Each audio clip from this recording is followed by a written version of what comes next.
वन्दे ब्रह्मपुरादिपं श्रीसहजा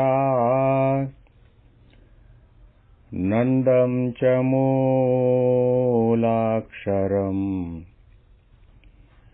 श्रेयस्कारणसद्गुणैकनिलयम् श्रीप्रागजिह्वावत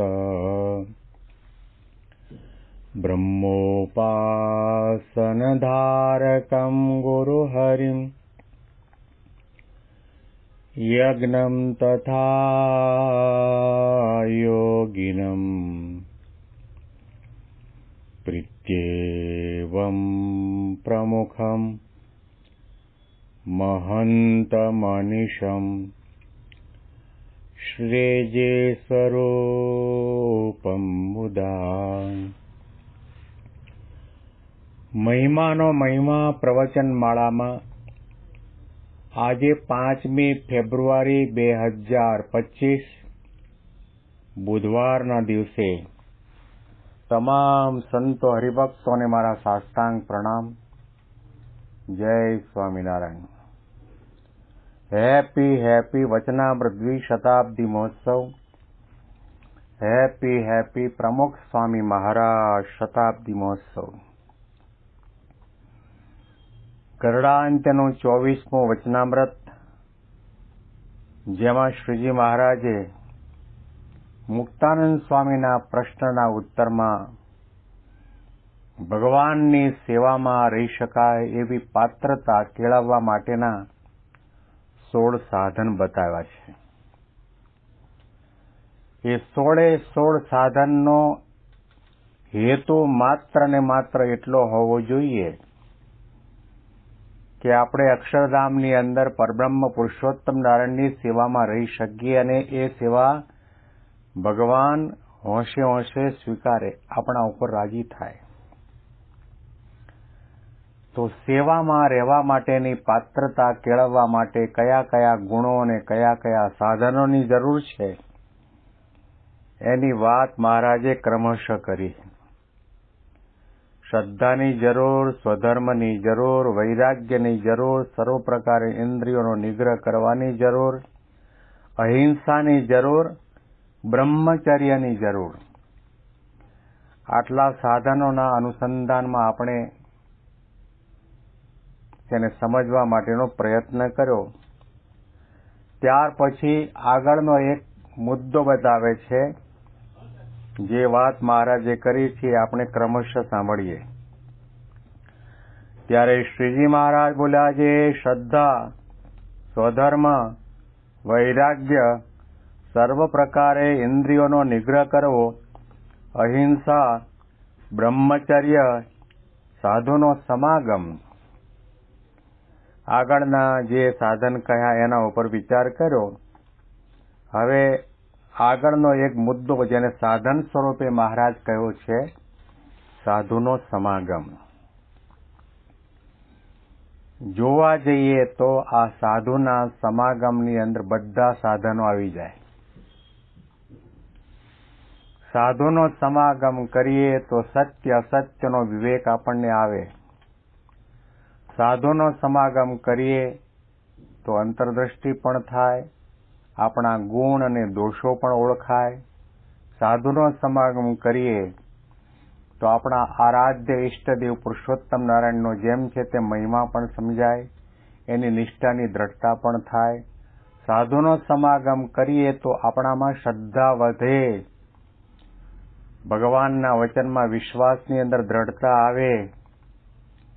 સાધુનો સમાગમ કરીએ તો આપણામાં દાસત્વ ભાવ આવે, દિવ્ય ભાવ આવે, મહિમા આવે, નિર્માનીપણું આવે, નિયમ ધર્મની દ્રઢતા આવે. સાધુના સમાગમની અંદર કહેવું હોય તો કહી શકાય બધું જ આવે. શ્રદ્ધા હોય, કદાચ અહિંસા પરાયણ જીવન જીવતા હોય, પણ જો સાધુનો સમાગમ ન કર્યો હોય તો શ્રીજી મહારાજને જેવા સમજવા જોઈએ એવી રીતે સમજાય નહીં. સર્વ અવતારના અવતારી, સર્વ કારણના કારણ, સર્વથી પર પરબ્રહ્મ પુરુષોત્તમ નારાયણ એની નિશ્ચયની દ્રઢતા આપણને સાધુ વગર એટલે કે ગુણાતીત સંત વગર કોણ કરાવે? અનાદિકાળથી આ જીવાત્માની આજુબાજુ માયાનો વળગાડ અને બગાડ પડ્યો છે. વાસના, આસક્તિ, કામ, ક્રોધ, લોભ, માન, મોહ, મત્સર, આશા, તૃષ્ણા, ઈર્ષા, અસૂયા, અભિમાન આ બધા પડ્યા છે. એને નિર્મૂળ કોણ કરશે? શાસ્ત્રો અને મહાપુરુષો તો ત્યાં સુધી કહે છે. શાસ્ત્રમાં લખાયેલા અસંખ્ય સાધનો છે, એમાં એક પણ સાધનની એવી તાકાત નથી કે તમારા કામને નિર્મૂળ કરી શકે, તમારા માનને બાળી શકે, તમારા દેહાભિમાનને ટાળી શકે, તમારી અજ્ઞાન, વાસના, પ્રકૃતિ, દોષોને ટાળી બાળીને બ્રહ્મરૂપ કરીને ભગવાનના ધામની અંદર બેસાડી શકે એવી એક પણ સાધનમાં તાકાત નથી. એ સાધનો કરવાથી સંત અને ભગવાન આપણા ઉપર રાજી જરૂર થાય, પણ નિર્વાસનિક કોણ કરે? બ્રહ્મરૂપ કોણ કરે? મહારાજનો નિશ્ચય દ્રઢ કોણ કરાવે? સ્વભાવ પ્રકૃતિ કોણ ટાળે બાળે? સાધુ. એટલા માટે તો ગુણાતીતાનંદ સ્વામીએ સંત સમાગમનો મહિમા સંતો હરિભક્તોની આગળ કહ્યો છે કે આ ગિરનાર પર્વતની અંદર જેટલા વૃક્ષો છે એ તમામ વૃક્ષો કલ્પવૃક્ષો હોય અને તમામ વૃક્ષના કલ્પવૃક્ષના તમે માલિક હો. એનો ત્યાગ કરીને પણ આ સાધુનો સમાગમ કરવો. વળી પાછું સ્વામીએ કહ્યું કે આ ગિરનાર પર્વતની અંદર પથ્થર છે, જેટલા પથ્થર છે એટલા પારસપણી હોય અને એ પારસપણી તમારા માલિકીના હોય. એનો ત્યાગ કરીને પણ આ સાધુનો સમાગમ કરવો. વળી સ્વામીએ એ પણ કહ્યું કે બાજરો ખાઈને ભગવાન ભજવા અને સાધુનો સમાગમ કરવો. મનુષ્ય દેહ મળે, ઉત્તમ કુળમાં જન્મ મળે, ગાડી વાડી લાડી પાડી સત્તા સંપત્તિ વૈભવ બધું મળે, પણ સંતનો સમાગમ મળવો બહુ દુર્લભ છે. કરોડ રૂપિયા આપતા આ મનુષ્ય દેહ ન મળે અને કરોડ રૂપિયા આપતા આ વાતું ન મળે, આ સાધુનો સમાગમ ન મળે. આટલો મોટો સંત સમાગમનો મહિમા છે. બ્રહ્માનંદ સ્વામી એટલા માટે તો ગાયું, સંત સમાગમ કીજે હો નિષ દિન સંત સમાગમ કીજે, માન તજી સંતન કે મુખ સે.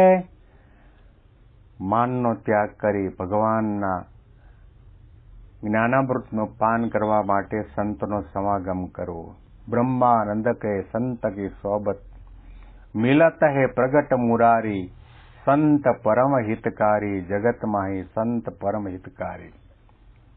મુક્તાનંદ સ્વામીએ ગાયું, સુખદાય કરે સુખ દાય કરે, સાચા સંતનો સંગ સંત સમાગમ કીજીએ, જીરે સંત સમાગમથી ટળે આશા તૃષ્ણા રે, આશા તૃષ્ણા રે, ઈર્ષાય અભિમાન મોહ મત્સર મમતા બળે. એવા સંતથી રે, એવા સંતથી રે. એટલો અદ્ભુત મહિમા ગાયો છે કે સંતનો સમાગમ જ્યારે થાય ત્યાર પછી જીવનો જીવ ભાવ ટળે છે. કામ, ક્રોધ, લોભ, ઈર્ષા, અસૂયા બધા આ વાસનાના ભાવો ટળી જાય છે. વિગત ખોટું થઈ જાય છે. આત્મા રૂપે વર્તાય છે. અંતરદ્રષ્ટિ થાય છે. જાણપણું આવે છે. શું કરવા માટે આવ્યા છે, શું કરી રહ્યા છે એવો વિચારને પામી શકાય છે. તો સંત સમાગમની અંદર બધું જ આવી જાય છે. હા, ભલે મહારાજે બાહ્ય સ્વરૂપે સ્થૂળ સ્વરૂપે આ 16 સાધન બતાવ્યા. આ 16 સાધન સિદ્ધ કરવા માટે સંત સમાગમની જરૂર છે. સંત સમાગમ ન થાય ત્યાં સુધી આપણી વાસના, આપણા સ્વભાવ, આપણા દોષો ટળતા નથી. મનુષ્ય દેહની દુર્લભતા કોણ સમજાવશે? આપણામાં મુમુક્ષુતાના દીવા કોણ પ્રગટાવશે?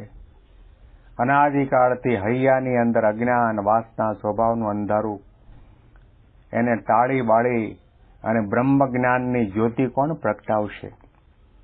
સંત એમાં બધું જ આવી જાય છે.